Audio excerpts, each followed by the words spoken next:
Hey, welcome back to my channel, Bekah's Bookshelves. Today's video is my October TBR. Actually, I probably should just call this books that I'm going to tell you that I'll read in October that I will not actually read, and I'll go and read other things, but that title is a little long really. So, here we go. Right. October. So I wanted October to be like super creepy, super horror, thriller, scary, all that kind of stuff. So all year I've kept thinking, no, I won't read that. I'll read it in October. Or no, I'll save that till October when it's spooky season. And then we're getting to October and I've realised I can't actually read 300 books in a month. So I'm having to choose, and the choice is kind of being made for me, because if anyone has seen my Instagram post a few days ago about the state of my NetGalley TBR list, yeah, I need to be working on these big time. And thankfully, I have got a good number of like thriller or mild horror that I can work on this month. So, most, in fact, I think I'm going for 8 arcs to be read and reviewed this month. So we've got to see how that goes. Oh, I'm trying. I really am trying. And the first book that I'm going to read this month is All of Us by A.F. Carter. It's a thriller. But the protagonist is a lady who seems to have multiple personality disorder, and she has lots of these different personalities within her, and some are men, some are women, some are gay, some are straight, some are promiscuous. There's all sorts going on here, and she is just basically trying to cope with life and stay away from being admitted to psychiatric hospital. However, she finds out that the man that sexually abused her for many years is being released from prison, and obviously that has a massive impact on her mental health. Unfortunately, that man is then murdered and she becomes the prime suspect. And so the kind of book then is about her trying to prove that she is innocent, even though it looks like, you know, she'd be the perfect person to suspect after all that abuse. I'm not really sure before going into this book. I think mental health, especially severe mental health problems such as schizophrenia and bipolar and even multiple personality disorder, I think they're very hard to write well. So even though this sounds like a really interesting book with unique aspects, part of me is a little worried that it isn't going to turn out very well. But I won't know till I've read it. So, and the next one is, I don't know how to pronounce the title of this book. It's either Monster or Monstre or Monster. I don't know. You'll see it. It's here. It's by a new author called Duncan Swan. This is sort of a virus outbreak type thing, but then it's not. It's kind of said to be quite genre bending, so I think it probably will be like a mix of horror, sci-fi, thriller, that kind of thing. So we have a research facility in Switzerland, and somehow something happens. I'm not doing well with this book. Right, so something happens at this research facility and things go wrong. And somehow this big cloud of gas, because what else is a cloud made out of, starts covering the earth and people start dying. This sounds like another book or a film. The Fog. It sounds like The Fog.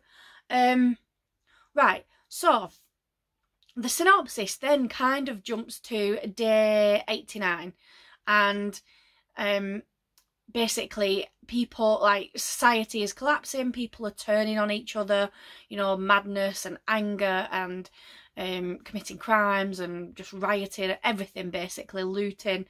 People are fighting for survival, and along comes this sheriff who, he can see the shit that's happening to the world, and he refuses to take the easy way out by taking his own life. He decides that he's going to kind of try and fight and try and lead people in the right way. Somebody asks him to protect their family and he agrees to. Don't know why, but then it just kind of turns into some kind of post-apocalyptic survival type story. No idea. I don't know. I can't even pronounce the title, so I've no clue about this book at all. I've just no chance. Anyway, I'm going to read it and see what it's about. Then I can tell you. And number 3 on the list is Apocalypse Yesterday by Brock Adams. This is like a whole new type of apocalyptic zombie type thing, because, as the title suggests, the apocalypse was in the past. It's been and gone. There was a zombie apocalypse. The humans won. Life is getting back to normal. So what is there to write about, you ask? Well, let me tell you. There's a guy called Rip, and he's pretty much a loser. He hates his job. He's in this kind of like call centre dead end job. He hates it. It's boring. And he likes to think back over those lovely Zompok times when he was, you know, a warrior fighting zombies during the day, leading his people, and he was like making passionate love to the women at night, and he was, you know, the guy to be with. And now he's just a nobody in a call centre. And he wishes that he could go back to these zombie apocalypse. And then he finds a way to make it all happen again, so he can go back to his glory days. So yeah, I have never come across a book where somebody has wanted the apocalypse to happen. So might get some new fun out of this. And next on the list is these Vengeful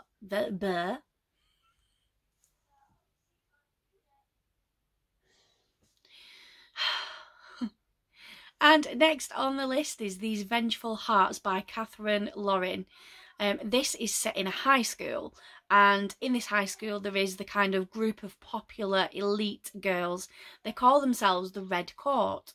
And the story follows a girl called Ember, who, her sister was targeted by the Red Court a few years back, and they ended up causing an accident where her sister ended up paralysed. So Ember is out seeking revenge, and she decides that the best way to do that is to infiltrate this kind of group and bring them down from the outside. But obviously, to be part of the group and bring them down, she has to get involved in some of the things that they're doing.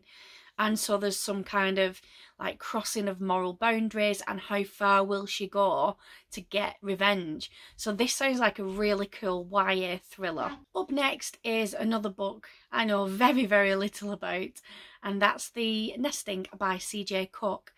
This follows somebody called Lexi, and she becomes a nanny for this family who live out in a kind of remote area.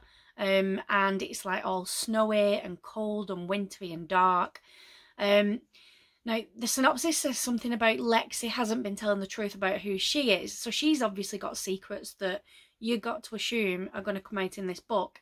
But it also talks about how, with like the darkness descending and being in this creepy house in an isolated area, she discovers she's going to have to like protect these children from what's happening. But we don't know what's happening. So I don't know what it's about. It just sounds a bit creepy, and I thought I'd give it a chance. And then next, I am going to be reading a book that seems to be doing its rounds in the book community at the moment, and that is A Deadly Education by Naomi Novik. I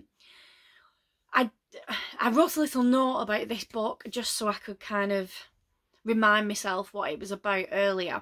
And I've basically just written hardcore And I've basically just written hardcore Hogwarts. So, there's a magic school, kind of like Hogwarts. However, it's like Hogwarts if Snape or Dolores Umbridge was running it. Because there's no teachers, there's no holidays, there's no friendships, there's no fun, basically. Students enter the school and that is it. They can only leave when they either graduate or die. So, yeah, sounds a bit harsh, really, for some kids. Now, it's a bit of a chosen one type trope, which I absolutely love anyway. There's a girl who enters the school and it says something about fighting the monsters isn't that big of a deal because her magic is so powerful, but unfortunately her magic is so powerful that it might kill the other students in the process. So I am super excited to get around to reading this one. It sounds amazing. I've heard other people say it's really good. It's really highly rated on Goodreads already, so yeah, I cannot wait to get to this one. And I've got an arc of a book that I really don't know why I've got it. It's Home Before Dark by Riley Sager. I don't understand why this became available to request now. Like, I only got it a couple of weeks ago. Because it came out in like June, I think it was. It was earlier this year. Everybody's talked about it. I don't understand why they're looking for more arc readers. Anyway, I'm glad they are, because I really wanted to try a Riley Sager book and I just never seemed to get around to it. So this is going to push me into it. And Home Before Dark sounds really creepy. We've got a young woman whose family lived in this certain like gothic-y type house.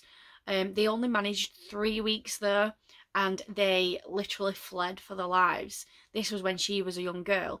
And her dad wrote his experiences about this like haunted house or, you know, whatever weird paranormal experiences happened, and it became quite famous. Now, years later, when she's a young woman, she inherits this house and she goes back thinking, you know, let's see what's going on. And the locals aren't happy at all. They really weren't impressed with her dad making this book and making the area famous for like spooky reasons. But not only that, but she then starts experiencing these weird things that her dad had written about. But up until that point, she didn't believe that it was real. So this sounds like a really creepy, haunted house type. Oh, I don't know. I just think this is going to be so good. Like, again, this is another book that's really raved about, really highly rated. I'm so excited to get to read it. So that was the last of the arcs, so that's 7, not 8. And then book number 8, I'm choosing Clown in a Cornfield by Adam Cesar. This is another book that's doing its rounds at the moment. It sounds amazing. Everybody's talking about it. And I thought, you know what? It sounds perfect for an October Halloween read. So what's happening here? Right. We have got like this small kind of boring town where kids are like, you know, trying to escape as soon as they can once they've graduated school. And then you've got this older generation that are trying to rebuild the town and make it great again. And so it's like conflict really between the local people. There's a corn syrup factory that shut down and the mascot is this clown that then becomes homicidal and, I don't know, violence ensues, I assume. I don't 100% know what this is about. It just sounds like a psychotic killing clown, basically. I just thought, everyone's going on about it, let's give it a go, see if it is scary. Next up is a book off my own shelves, and I picked up some vintage horror books not long back. Well, I say that, they've been on my shelf for a while, but you know. And so I've gone for The Rats by James Herbert. This was released in the 70s, so it's 70s horror. there's not much of a synopsis or anything about this. Basically, a town becomes plagued by rats that then start attacking people and eating the flesh, basically. So it's like a plague of flesh-eating rats takes over a town. Oh, that's about it. Sounds gruesome. I imagine this to be something like the film Arachnophobia, where like those deadly spiders end up all over town and are killing people, and then the local townspeople have got to find a way to fight back and save whoever they can. So I assume it's going to be something like this. Although, look at that, it's like tiny writing. I have to squint to read it. But yeah, I think this will be quite cool actually. And the last book, I can't even believe that I'm reading this. So I'm in like an online book challenge group thing, and every so often one of the members will decide that they're going to choose the stupidest, craziest, weirdest book that they can find for us all to buy and read. And thanks to one crazy lady, we are now all reading in October The Haunted Vagina. Yep. Oh my god, the shit I get put through, I tell you. Right. Basically, this woman one night is having sex with her boyfriend, and he hears strange noises and voices coming out of her vagina. And when he investigates, he sees a dead corpse crawling out of her vagina. And when he breaks the news to his girlfriend, she's just like, oh yeah, I know something's going on down there, but I didn't think it was that big of a deal. There's just no words, is there? There's no words. Anywho, it turns out that her vagina is some kind of portal into a hell dimension. Not a clue what happens from there. I can't believe I've spent my money buying this. But let's see what it's like. It's actually a genre, a sub-genre that I'd never heard of before, and it's called bizarro fiction. I'd never heard of that, and I'm probably never likely to read anything else in that ever again, unless one of the book club people decide they're going to pick a really stupid book again. But good news, it's quite big typing and it's very, very thin. So I think it's like 100 pages. Yeah. So that is my October. I've got lots of spooky plans. I'm hoping to be scared shitless by at least a couple of these reads, hopefully. If you have read any of these books, please comment below and let me know what you thought of them. If you've got any recommendations for like ridiculously scary books that you think might frighten me, please let me know and I'll try and squeeze them into October somewhere. I really was hoping to leave a bit of space on my October TBR for birthday books. It's my birthday on the 12th of October. So I was hoping to get some books for my birthday and then read a few of them, because usually they end up just being put on these shelves and then they get left. But I accidentally got a little bit carried away doing shopping with my birthday money that my mum said she was going to give and my dad. And I appear to have bought quite a few Funko Pops and cool t-shirts. And now I've got no birthday money left for books. So I don't need to leave room for them on my October TBR. So that's a bonus or a benefit, isn't it? Anyway, right. So thank you for watching. I'll see you all in my next video. Bye.